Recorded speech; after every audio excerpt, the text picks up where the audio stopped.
नमस्कार दोस्तों, कई दया तो यूट्यूब चैनल पर आप सभी का स्वागत है। संपूर्ण हिंदी साहित्य से संबंधित महत्वपूर्ण प्रश्नों को करते हुए हम आगे बढ़ रहे हैं, जो कि आपकी परीक्षाओं के लिए काफी हेल्पफुल रहेंगे। चाहे आप किसी भी स्टेट के अंतर्गत होने वाली टीजीटी पीजीटी हिंदी संबंधी परीक्षा देने जा रहे हो या यूजीसी नेट की परीक्षा हो, तो प्रैक्टिस सेट के माध्यम से हम अधिक से अधिक इम्पोर्टेंट एमसीक्यू प्लस पीवाईक्यू करते हुए अपनी तैयारी को धीरे धीरे आगे बढ़ा रहे हैं, जो कि आपके स्कोर बढ़ाने में काफ़ी मदद करेंगे। तो ध्यान से एक-एक प्रश्नों को पढ़ना है और तथ्यों की बार-बार रिवीजन करते हुए हमें अपनी तैयारी को आगे बढ़ाना है। तो देख लेते हैं, प्रश्न नंबर 1 से कर लेते हैं शुरुआत, क्योंकि सफलता का राज है निरंतर अभ्यास। निरंतरता के साथ अभ्यास करते हुए हम आगे बढ़ते रहेंगे। तो प्रश्न नंबर 1 में पूछा गया है, अपभ्रंश भाषा में लिखित रामचरित्र कौन सा है? यहाँ पर दिया गया है राम के चरित्र पर आधारित जो ग्रंथ है, जो कि अपभ्रंश भाषा में लिखा गया है, वो ग्रंथ हमें बताना है। रामायण है, रामचंद्रिका है, पौंचरिव है या महापुराण है? तो सही आंसर होगा हमारा पौंचरिव। वैसे रामायण, रामचंद्रिका ये भी ग्रंथ राम के चरित्र पर आधारित है, जैसे कि रामचरितमानस, रामचरित मानस, जो कि अवधी भाषा में लिखा गया तुलसीदास जी द्वारा लिखित एक बड़ा महाकाव्य माना जाता है। तो ये आपको ध्यान रखना है। यहाँ पर अवधी भाषा का नहीं पूछा, ना ही संस्कृत भाषा का रामायण पूछा है, ना ही केशवदास जी द्वारा लिखित रामचंद्रिका पूछी है, जो कि ब्रज भाषा में लिखी गई है। हमें बताना है अपभ्रंश भाषा में लिखा हुआ राम के चरित्र पर आधारित ग्रंथ। तो ध्यान रखना है पौंचरिव है, और जो कि किसके द्वारा लिखा गया, ये स्वयंभू, स्वयंभू इसके रचनाकार है। और स्वयंभू किस शताब्दी के कवि हुए हैं? 8वीं शताब्दी के कवि हुए हैं, जो कि अपभ्रंश भाषा के कवि रहे हैं। इससे संबंधित और अन्य तथ्य हम देख लेते हैं, जैसे कि अपभ्रंश भाषा में लिखित रामचरित्र पौंचरिव है। पौंचरिव ग्रंथ की रचना किसके द्वारा की गई? तो आप सभी को पता है, अभी बताया मैंने, स्वयंभू, स्वयंभू जी द्वारा की गई। इनकी अन्य रचना कौन कौन सी है? एक है रिठणेमी चरिव, ध्यान रखना है इनको भी।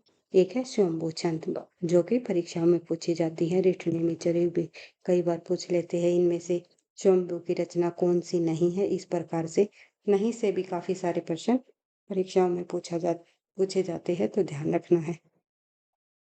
रामा राम रामायण जो है वाल्मीकि जी द्वारा लिखा गया संस्कृत भाषा में। तो इसलिए जो है स्वयंभू जी को क्या कहा जाता है? अपभ्रंश का वाल्मीकि। तो ये भी आपको ध्यान रखना है, अपभ्रंश का वाल्मीकि किसको कहा जाता है? स्वयंभू को। ये आपको ध्यान रखना है। और अपभ्रंश का कालिदास भयानी जी द्वारा कहा गया। भयानी एक विद्वान हुए हैं, उनके द्वारा स्वयंभू को अपभ्रंश का कालिदास भी कहा गया। तो यह ध्यान रखना हो। और पौंचरिम जो रचना है स्वयंभू जी की, इस ये इनकी अधूरी रचना रह गई थी, और इनके जो है पुत्र त्रिभुवन त्रिभुवन ने जो है इस रचना को पूरा किया। तो ये आपको ध्यान रखना है, किसने पूरा किया? ये भी प्रश्न पूछ लिया जाता है। तो त्रिभुवन ने, जो कि स्वयंभू के ही पुत्र हैं। त्रिभुवन ने पौंचरिव रचना को पूरा किया। रामायण के रचयिता कौन है? महर्षि वाल्मीकि। रामचंद्रिका के रचयिता कौन है? केशवदास जी। महापुराण के रचयिता कौन है? अपभ्रंश के ही कवि पुष्यदंत जी। आगे बढ़ते हैं, देखते हैं नेक्स्ट क्वेश्चन। नेक्स्ट क्वेश्चन में दिया गया है, निम्नलिखित कहानी संग्रह में कौन सा कहानी संग्रह अज्ञे का नहीं है? अज्ञे एक मनोविश्लेषणवादी कवि हुए हैं हिंदी साहित्य में। तो ध्यान रखना है, परंपरा, शरणार्थी, दिवाली या अमरवल्ली, इनमें से कौन सा कहानी संग्रह अज्ञे का नहीं है? तो परंपरा भी अज्ञे जी का कहानी संग्रह है, शरणार्थी भी है, वल्लरी भी है, लेकिन दिवाली जो है ये कहानी है किसकी? ईलाचंद्र जोशी जी की। और अन्य तथ्य भी देख लेते हैं, इससे जुड़े हुए देखते हैं भाई। दिवाली कहानी संग्रह किसका? अज्ञे का नहीं है। दिवाली और होली, ध्यान रखना है, ईलाचंद्र जोशी जी की रचना है। परंपरा, शरणार्थी, अमरवल्ली कहानी संग्रह के लेखक कौन है? अज्ञे जी। आगे बढ़ते हैं, देखते हैं नेक्स्ट क्वेश्चन। नेक्स्ट प्रश्न में दिया गया है, इनमें से कौन सा काव्य ग्रंथ मैथिली शरण गुप्त का काव्य नहीं है? जय भारत, विष्णुप्रिया, द्वापर या मानसी? इनमें से ये तीनों जो रचनाएं है, काव्य ग्रंथ है, ये मैथिली शरण गुप्त जी के हैं। जय भारत भी, विष्णुप्रिया भी, द्वापर भी, लेकिन मानसी जो है किसकी रचना है? राम नरेश त्रिपाठी की। तो ये ध्यान रखना है, राम नरेश त्रिपाठी जी की ये रचना है। तो इससे जुड़े हुए कुछ और अन्य तथ्य हम देखें। मानसी मैथिली शरण गुप्त का काव्य नहीं है, काव्य ग्रंथ नहीं है। मानसी काव्य ग्रंथ के रचयिता राम नरेश त्रिपाठी जी हैं।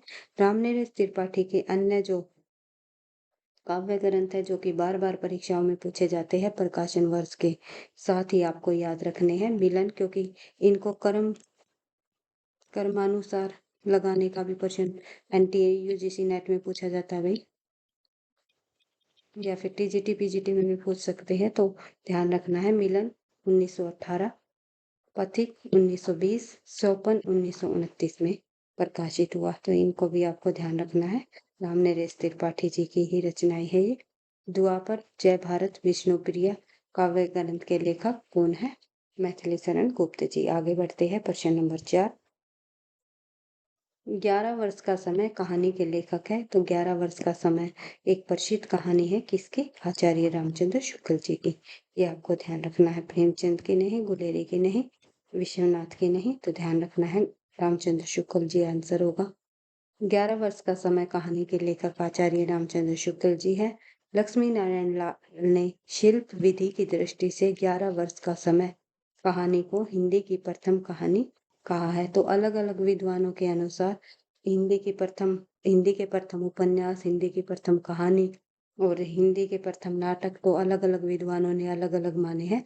यहाँ से भी एक प्रश्न अवश्य ही परीक्षाओं में पूछ लिया जाता है कि लक्ष्मी नारायण लाल के अनुसार हिंदी की प्रथम कहानी कौन सी है, या 11 वर्ष के समय आचार्य रामचंद्र शुक्ल की कहानी को हिंदी की प्रथम कहानी किसने माना, किस विद्वान ने माना। किसी भी तरह घुमा फिरा कर प्रश्न पूछे जाए तो आसानी से उनका सही आंसर दे सकते हो। वीडियो पसंद आती है भाई, आपको लगता है आपकी परीक्षाओं के लिए ये प्रश्न हेल्पफुल रहेंगे, तो प्लीज वीडियो को लाइक करते हुए चले, ताकि मुझे भी नेक्स्ट क्लास बनाने का मोटिवेशन मिले। और कमेंट करके भी अवश्य बताया करें कि आपको वीडियोस कैसी लगी। देखते हैं, जबकि नमक का दरोगा, बूढ़ी काकी, सवा सेर गेहूं, पूस की रात, दो बैलों की कथा प्रेमचंद की प्रसिद्ध कहानियां हैं। इसके अलावा चंद्रधर शर्मा गुलेरी जी की जो रचनाएं हैं, सुखमय जीवन 1911 में लिखा, बुद्धू का काटा 1914, उसने कहा था 1915। कहानी के लेखक कौन है? चंद्रधर शर्मा गुलेरी। तो इन्होंने मात्र 3 कहानियां ही लिखी हैं। तीनों कहानियां लिख करके ये कहानी के क्षेत्र में काफी प्रसिद्ध हो गए। तो ध्यान रखना है, इनकी प्रकाशन वर्ष को भी आपको ध्यान रखना है इनकी कहानियों का। सुखमय जीवन का समय 1911, बुद्धू का काटा, बुद्ध का नहीं भाई, बुद्धू का काटा 1914, उसने कहा था 1915। इसके अलावा कल्लोल, गल्प मंदिर, मणिमाला कहानी के लेखक विशंबरनाथ कौशिक जी हैं। आगे बढ़ते हैं, नेक्स्ट क्वेश्चन हम देख लेते हैं, प्रश्न नंबर 5। देवकी नंदन खत्री का उपन्यास अनूठी बेगम कब प्रकाशित हुआ? तो मैंने आपको बताया ही है, प्रकाशन वर्ष से भी एक प्रश्न, एक एक नहीं भाई, एक से अधिक प्रश्न परीक्षा में अवश्य पूछे जाते हैं। अभी हाल फिलहाल जो पिछली परीक्षा डीटेट प्लस बी की हुई थी 2025 के अंतर्गत, तो उसमें लगभग जो है 3 से 4 प्रश्न प्रकाशन वर्ष से संबंधित जो है पूछ लिए गए थे। तो परीक्षा की दृष्टि से काफी इम्पोर्टेंट है प्रकाशन वर्ष आपका इस रचनाओं का। ऐसा नहीं है कि आपको सभी हिंदी साहित्य की सभी रचनाओं का प्रकाशन वर्ष याद रखना है, लेकिन जो इम्पोर्टेंट रचनाएं होती हैं उनका प्रकाशन वर्ष आपको अवश्य ध्यान रखना है, जो कि बार बार परीक्षाओं में पूछे जाते हैं। जितने भी क्वेश्चनों के माध्यम से हम देखेंगे इस प्रकार के प्रश्नों को, उनको तो आपको अवश्य ही याद रखना है। तो देखते हैं, देवकी नंदन खत्री का उपन्यास अनूठी बेगम कब प्रकाशित हुआ? 1905 में, 1906 में, 1902 में या 1908 में? तो ध्यान रखना है 1905 में। देवकी नंदन खत्री द्वारा जो लिखित अनूठी बेगम उपन्यास है ये प्रकाशित किया। आगे बढ़ते हैं। देवकीनंदन खत्री का उपन्यास अनूठी बेगम सन 1905 में प्रकाशित हुआ। इनके अन्य उपन्यास देवकीनंदन खत्री जी के कौन कौन से, जैसे कि चंद्रकांता उपन्यास 1888, वेरी वेरी इंपॉर्टेंट लगा सकते हो इसको, क्योंकि ये एक ऐसा उपन्यास है देवकीनंदन खत्री जी द्वारा लिखित कि हिंदी क्षेत्र में भी जो है इस उपन्यास को पढ़ने के लिए हिंदी सीखनी पड़ी। हिंदी सीखनी पड़ी। तो ये प्रश्न भी कई बार पूछ लिया जाता है हिंदी क्षेत्र में, किस रचना को पढ़ने के लिए जो है पाठकों ने हिंदी सीखी। तो ध्यान रखना है देवकीनंदन खत्री के उपन्यास चंद्रकांता उपन्यास। देवकीनंदन खत्री एक तिलस्मी और अय्यारी किस्म के उपन्यासकार रहे हैं। जादू टोना और जैसी जो रचनाएं हैं उन्होंने अधिक लिखी है। चंद्रकांता संतति 24 भाग 1896 में प्रकाशित हुआ। नरेंद्र मोहनी 1893, वीरेंद्र विल 1895, कुसुम कुमारी 1899, काजर की कोठरी 1902, गुप्त गोदना 1913 और भूतनाथ इनका अंतिम उपन्यास रहा है। भूतनाथ जो कि ये भी अधूरा रह गया था और इनके ही पुत्र दुर्गा प्रसाद ने जो है इसे पूरा किया। तो ये भी आपको ध्यान रखना है। 1907। आगे बढ़ते हैं। प्रश्न नंबर 6 देख लेते हैं। तरुण के शवपन शीर्षक कीर्ति किस प्रकार की गद्य विधा है। तरुण के शवपन नामक जो रचना है वो एक आत्मकथा है। आंसर आपका बी हो जाएगा। तो देखते हैं ये किसकी आत्मकथा है। ये गद्य विधा आत्मकथा गद्य रचना है। ये तरुण के शवपन सुभाष चंद्र बोस की आत्मकथा है। ये आपको ध्यान रखना है। इसके अलावा इनके द्वारा रचित अन्य कीर्तियां द इंडियन स्ट्रगल, ये जीके के अंतर्गत पूछी जाती है भाई ये रचना, तो ध्यान रखनी है। आगे बढ़ते हैं। प्रश्न नंबर 7। भाट भाषा किसे कहते हैं। भाट भाषा राजस्थानी भाषा को कहते हैं, पहाड़ी भाषा को कहते हैं, छत्तीसगढ़ी को कहते हैं या डिंगल को कहते हैं। तो जैसे कि आप लोगों ने पढ़ा ही होगा चारण और भाट कवि, तो ये राजस्थान के अंतर्गत जो डिंगल भाषा है, राजस्थानी मिश्रित अपभ्रंश,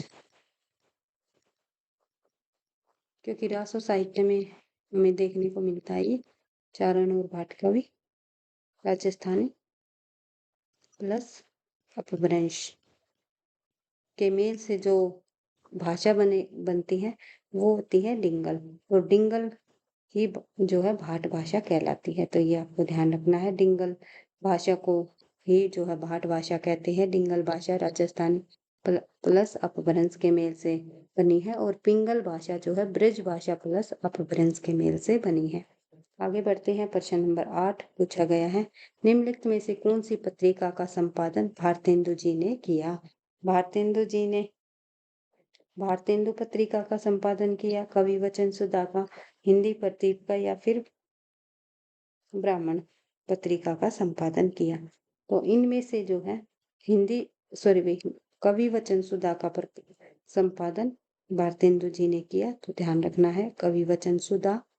एक है इनकी बाला बोधनी और एक हरीश चंद्र चंद्रिका, तो ये इनकी पत्रिकाएं हैं। तो ध्यान रखना है। तो कवि वचन सुधा 1868 में संपादित की संपादित भारतेंदु जी द्वारा की गई। इनकी दो अन्य पत्रिकाएं हैं। हरिश्चंद्र मैगजीन, बाद में नाम बदलकर हरिश्चंद्र चंद्रिका रख दिया गया था। तो ध्यान रखना है। 1873 बाला बोधनी 1874, और भारतेंदु जो पत्रिका है 1884 में राधा चरण गोस्वामी जी द्वारा निकाली गई। उसके बाद के संपादकों में में निकाली गई। तो ध्यान रखना है भारतेंदु नामक पत्रिका। हिंदी प्रदीप नामक पत्रिका 1877 में बालकृष्ण भट्ट के संपादक में निकाली गई, और ब्राह्मण पत्रिका 1882 में प्रताप नारायण मिश्र द्वारा संपादित की गई। तो ये आपको ध्यान रखना है। इन तीनों पत्रिकाओं के संपादक भी भारतेंदु नाम से राधाचरण गोस्वामी, हिंदी प्रदीप बालकृष्ण भट्ट, ब्राह्मण प्रताप नारायण मिश्र। इनका जो है कब प्रकाशित की गई समय भी ध्यान रखना है। आगे बढ़ते हैं, क्योंकि कर्म के अनुसार इनको भी पूछ लिया जाता है कि इनको कर्म के अनुसार लगाइए। आगे बढ़ते हैं, देखते हैं नेक्स्ट क्वेश्चन। क्वेश्चन नंबर 9 पूछा गया है, ठलुआ कलब निबंध संग्रह के लेखक कौन है? ठलुआ कलब निबंध संग्रह के लेखक पद्म लाल पुन्नालाल बख्शी है, या फिर गुलाब राय है, या बेचैन शर्मा उग्र है। पांडे बेचैन शर्मा उग्र इनका पूरा नाम हो गई। इसके अलावा या फिर आचार्य रामचंद्र शुक्ल है, तो ठलुआ कलब के निबंध संग्रह के लेखक जो है गुलाब राय है, तो ध्यान रखना है। आगे बढ़ते हैं, देख लेते हैं। ठलुआ कलब निबंध संग्रह के लेखक गुलाब राय जी हैं। इनके अन्य निबंध है मेरी असफलताएं, ध्यान रखना है, मेरी असफलताएं। इसके अलावा फिर निराश क्यों, कुछ उथले कुछ गहरे, मेरे मकान, मेरे नापिताचार्य। ये तो थोड़ा सा भाई थोड़ा टाइपिंग मिस्टेक है यहाँ पर, तो ये आपको देख लेना है एक बार। इसके अलावा पंचपात्र पद्म लाल पुन्नालाल बख्शी की रचना है।